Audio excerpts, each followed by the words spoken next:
Olá, meus queridos irmãos e irmãs, estamos de volta aqui à nossa formação Conhecendo a Palavra. Espero que todos tenham aproveitado bastante o nosso primeiro encontro, o nosso primeiro vídeo, que nós ensinamos como escolher uma Bíblia devidamente católica. Nesse nosso encontro agora, o nosso tema seria um tema muito extenso, então nós vamos dividi-lo em 2 vídeos. E hoje nós vamos trabalhar, nesse primeiro vídeo, com o significado da Bíblia, os materiais utilizados para a confecção dos livros e as línguas bíblicas. E no vídeo seguinte, nós iremos trabalhar então o cânon da Bíblia, ok? Vamos pedir novamente a intercessão de Maria Santíssima, que ela venha estar conosco, ela que é a Mãe do Verbo Divino, aquela que recebeu a Palavra de Deus no seu seio, esteja conosco e traga o Espírito Santo para nos iluminar. Ave Maria, cheia de graça, o Senhor é convosco. Bendita sois vós entre as mulheres, e bendito é o fruto do vosso ventre, Jesus. Santa Maria, Mãe de Deus, rogai por nós, pecadores, agora e na hora de nossa morte. Amém. Em nome do Pai, do Filho e do Espírito Santo. Amém. Maria, Mãe do Verbo Divino, rogai por nós. Meus queridos, eu quero começar hoje esse nosso segundo vídeo mostrando para vocês 2 materiais. Eu comentei com vocês no primeiro vídeo o curso bíblico da Escola Mater Ecclesiae, esse daqui. Existem vários cursos da Escola Mater Ecclesiae, curso de liturgia, curso de ocultismo, teologia dogmática, teologia sistemática, filosofia, história da igreja, diálogo ecumênico, diversos cursos, passagens difíceis do Evangelho. Mas esse foi o primeiro curso que Dom Estevão criou, né? Ele que foi um grande teólogo biblista, ele criou esse curso para trazer uma maior facilidade de aprendizagem para os católicos. Então é um curso que tem diversos capítulos, né? Tem diversas unidades e sempre ao final Dom Estevão coloca algumas perguntas que você pode responder e assim você vai exercitando o seu conhecimento. As pessoas que se interessarem podem entrar em contato com a Escola Mater Ecclesiae, fica lá no Rio, no prédio da Arquidiocese, na rua Benjamin Constant, na Glória. Alguém que por acaso esteja passando por lá também pode ir lá para adquirir. Antigamente tinha esse caderno em espiral e tinha brochura, agora eu não sei se tem só brochura. Mas também quem não tiver como ir ao Rio, nem como encomendar direto lá, pode ver na sua cidade, em alguma livraria católica, e pedir que eles encomendem, ok? O outro material que eu gostaria de mostrar a vocês, que nós vamos usar um pouquinho hoje no nosso encontro, é esse daqui, a Enciclopédia Ilustrada da Bíblia. É um livro esgotado, vocês não vão encontrar mais para comprar, a não ser que vocês encontrem em algum sebo esse livro daqui. É um livro muito raro, vale a pena quem encontrar comprar, uma aquisição muito boa. Quando nós ainda não tínhamos internet, não podíamos consultar o Google, esse livro era muito importante porque ele tinha mapas bíblicos, ele trazia a foto das moedas bíblicas, a dracma, o talento, mostrava diversos lugares da Terra Santa, as escritas sagradas, os costumes, as festas judaicas. Então, quando nós tínhamos que preparar uma palestra ou uma aula, esse livro ele era muito importante, mas era um livro muito caro.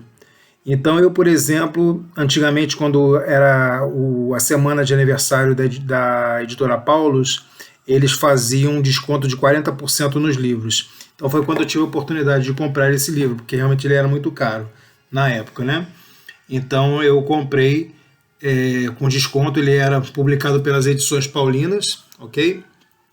E nunca mais eu encontrei dele. Mas as pessoas por acaso encontrarem, vale a pena tê-lo em casa na biblioteca, ok? E por falar em biblioteca, vamos já começar o nosso tema, falando sobre o porquê do nome Bíblia. Ele vem de uma palavra grega, biblos. Biblos são livros. Então, na verdade, a Bíblia ela é um conjunto de livros.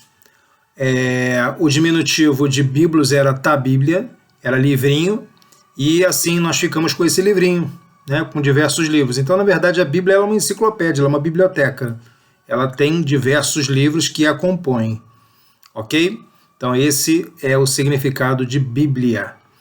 Com relação ao material que era utilizado para se escrever os livros sagrados, né? Porque os livros eles não eram como nós temos hoje, né? Que nós temos aqui um livro assim, por exemplo, com a capa e tudo, tudo escrito aqui dentro, não é assim, né? Então, duas possibilidades.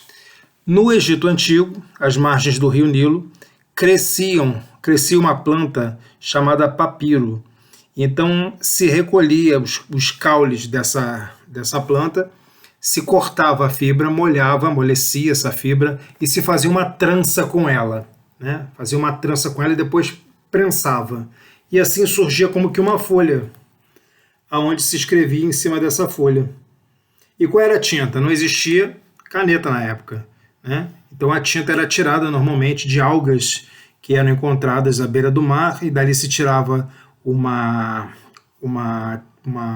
um líquido, né? E esse líquido era utilizado para escrever nesses papiros. Então o papiro, por exemplo, esse aqui é um papiro egípcio que traz pintado o tema das tábuas da lei, ok? Esse aqui no caso é pintado, mas o papiro também servia para ser escrito. Então, não sei se vocês vão conseguir ver, mesmo me aproximando, mas vocês veem que são tramas, né? Colocadas assim, como se fosse um jogo da velha. Okay? Então o papiro era uma das possibilidades para você escrever. A outra possibilidade que foi muito utilizada pelo povo judeu, porque era um povo nômade, um povo de pastores, eles tinham cabras, cabritos, carneiros, ovelhas, então eles matavam um animal, pegavam o couro desse animal, tratavam o couro desse animal e escreviam nesse couro. Quando terminavam de fazer uma folha, vamos dizer assim, eles escreviam a segunda e quando terminavam costuravam a primeira na segunda. E iam costurando todas que vinham em seguida. Segunda na terceira, terceira na quarta. E quando eles encerravam, eles prendiam duas hastes laterais. Vejam aqui. Olha a cor amarela do couro, né? Eles prendiam duas hastes laterais, uma aqui e uma aqui. Enrolavam, guardavam no estojo, coberto com uma capa, e assim até hoje. Ok? Esses são os pergaminhos. Então, o pergaminho é feito não de material vegetal, como o papiro, mas de material animal, é o couro dos animais. Ok? Então já sabemos que tínhamos o papiro, tínhamos o pergaminho e tínhamos as algas que davam a tinta que eles utilizavam para escrever. Esses eram os materiais utilizados. Com relação às línguas bíblicas, muita gente pensa erroneamente que o latim é uma língua bíblica. Por quê? Porque o latim é a língua oficial da Igreja Católica e o latim era a língua do Império Romano, que era o império que dominava na época de Cristo, né? Só que nós não temos nenhum livro na Bíblia escrito em latim. Então o latim não é uma língua bíblica, ok? As três línguas bíblicas são o hebraico, o aramaico e o grego.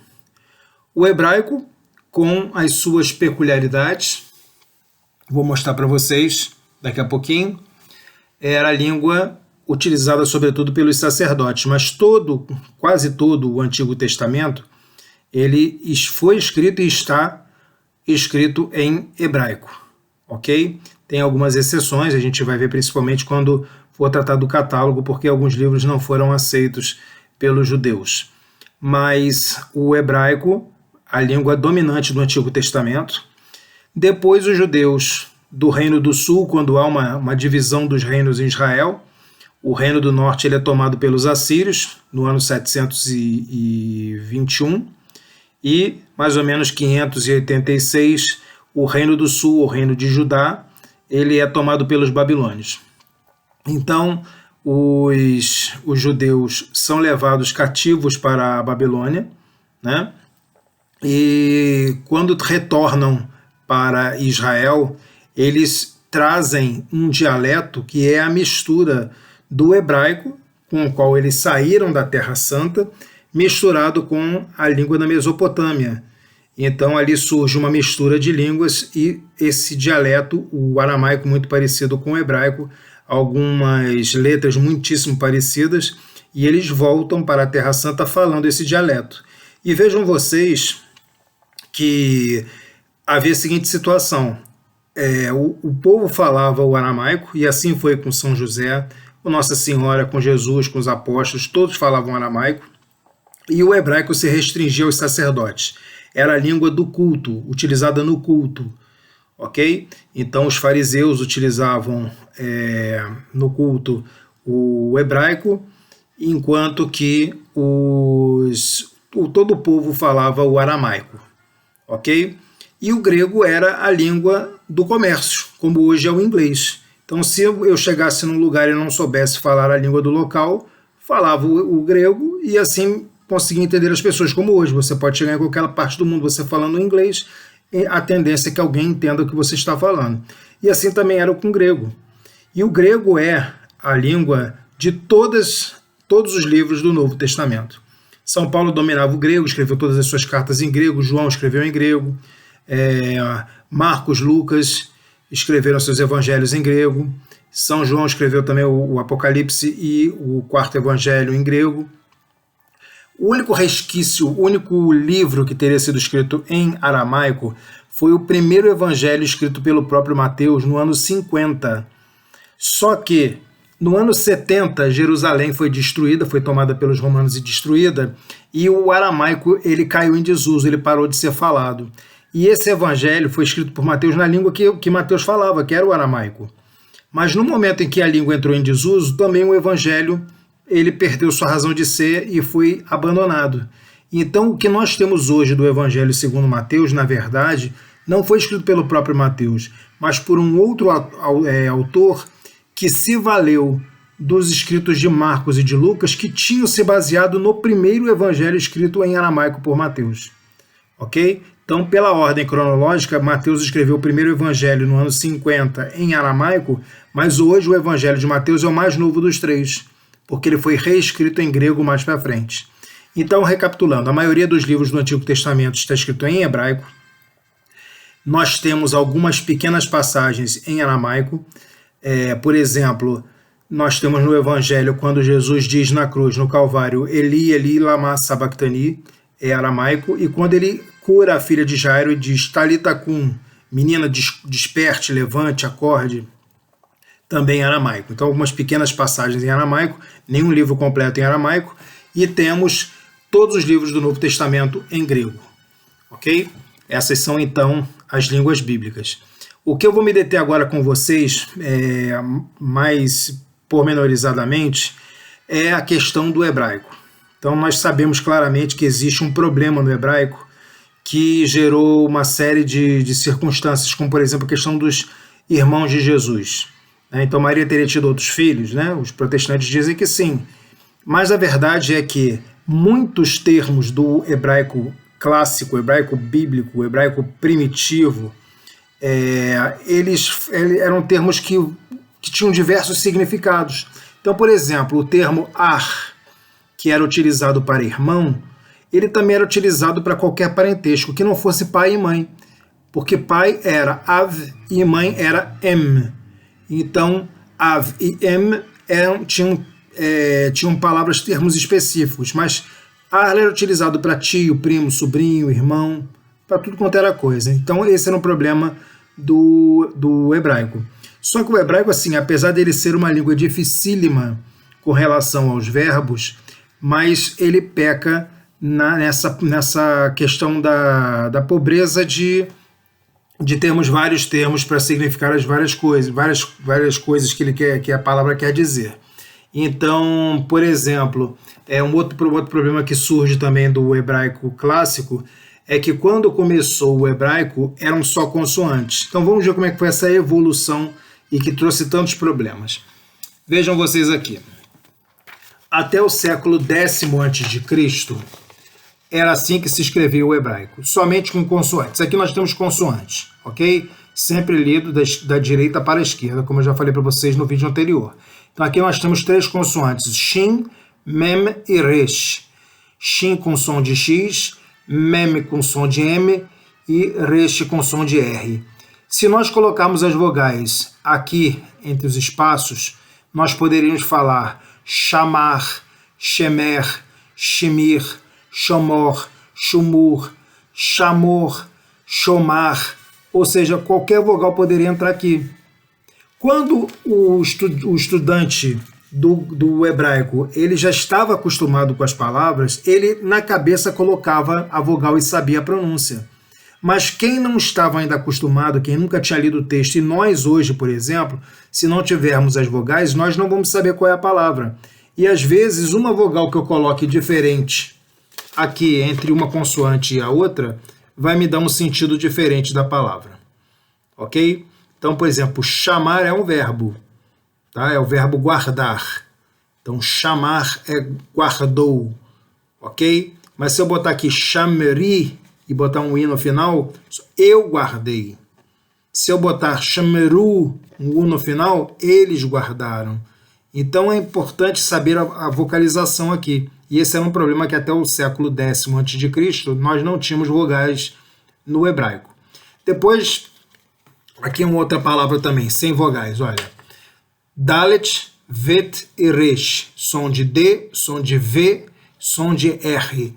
Então aqui poderia ser davar, dever, devir, dovor, duvur, davor, várias palavras, ok? Vejam aqui, por exemplo, nessa outra tabelinha aqui, ó, as possibilidades que nós temos.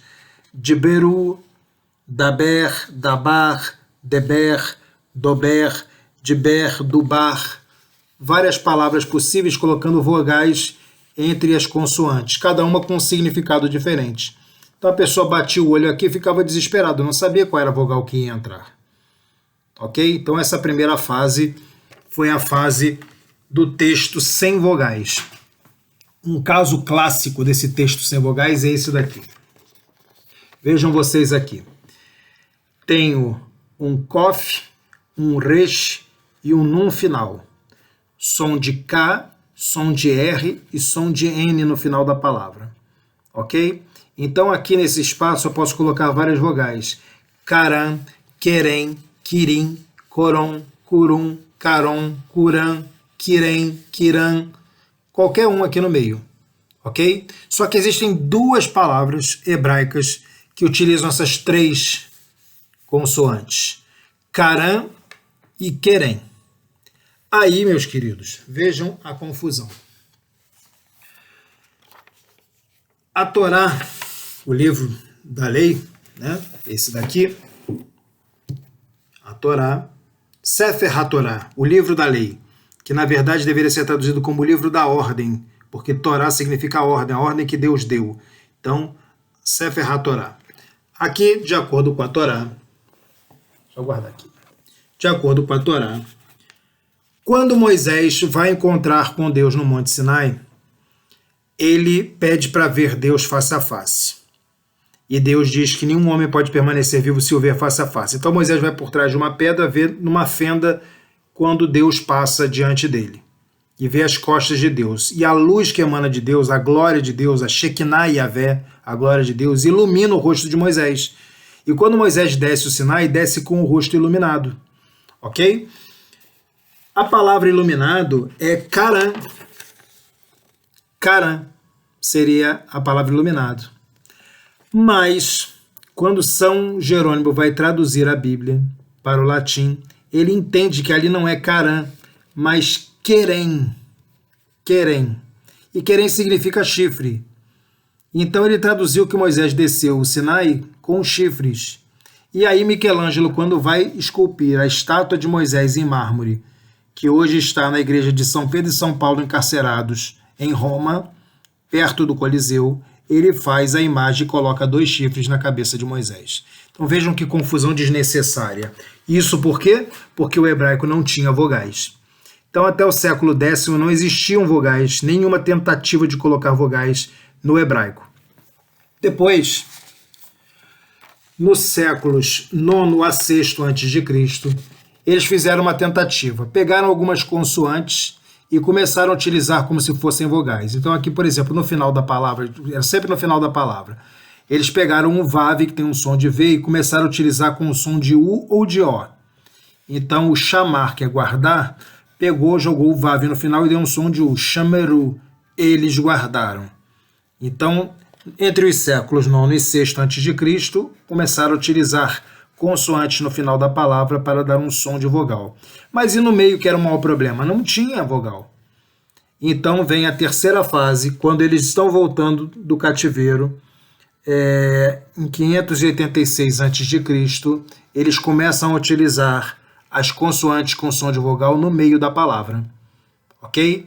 Então aqui nós temos, por exemplo, Shumar ou Shumer, né? Vai depender da vogal que entrar aqui no final.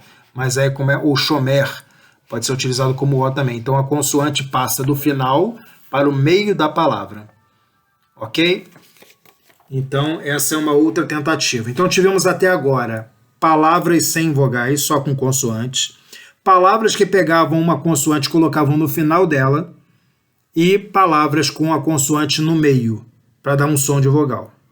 Até que, entre os séculos VII e IX depois de Cristo, tudo ali era até antes de Cristo. Então, até a época de Cristo, a época dos apóstolos, o hebraico não tinha vogal nenhuma. Ok? Aí, entre os séculos VII e IX depois de Cristo, surge uma escola de rabinos, chamados massoretas, e eles criam vogais, pontos que são utilizados como vogais, junto às letras, às vezes embaixo, às vezes em cima da letra da consoante. Ok? Esses sinais são chamados de nikudim, porque cada sinal é um nikud. Então, nikudim são as vogais hebraicas. Então, vejam vocês aqui. Agora já colocaram os sinais aqui embaixo. Esse daqui é um kamatz, tem o som de A, e esse é um patar, que também tem som de A. Um é breve e o outro é longo. Ok? Então, começam a utilizar os nikudim. Aí começa então a facilitar, porque nós passamos a saber qual é a pronúncia certa com a vogal e distinguimos uma palavra da outra. E aqui estão os nikudim. Então temos aqui, olha, um kamatz e um patar que tem o som de A. Temos aqui um tseire e um segol que tem o som de E. Temos aqui o hirik que tem o som de I, o rolam que tem o som de O e o kubutz que tem o som de U. Então aqui são as vogais que foram criadas pelos massoretas, facilitando então a utilização das vogais dentro das palavras hebraicas e aí facilitando ao estudioso saber qual era a palavra que de fato o autor sagrado queria dizer. Ok? Tratamos então aqui das fases de vocalização do hebraico. Vimos que é a língua primordial do Antigo Testamento. Alguns livros foram escritos em grego, mas a maior parte escrita em hebraico. Vimos que o aramaico tem pequenas frases, não temos nenhum livro mais inteiro escrito em aramaico, como era o primeiro evangelho, relato do evangelho escrito por São Mateus, e todo o Novo Testamento está em grego. Ok? Por hoje vamos ficar por aqui. No nosso próximo vídeo nós vamos tratar então do cânon bíblico. Muito obrigado pela presença de todos. O Senhor esteja convosco, Ele está no meio de nós. Abençoe-vos o Deus Todo-Poderoso, Ele que é Pai, Filho e Espírito Santo. Amém. São José Operário, rogai por nós. E antes que eu esqueça, as pessoas que precisarem mandar alguma pergunta ou sugestão, esse é o meu e-mail. Podem mandar por ele ou através da Pastoral da Comunicação, da PASCOM, eles podem me passar, mas quem quiser pode me escrever também diretamente por aqui. Ok? Uma boa semana a todos, Shavua Tov, até a próxima, Leit Haot, e que Deus os abençoe e fique com vocês. Shalom Aleichem.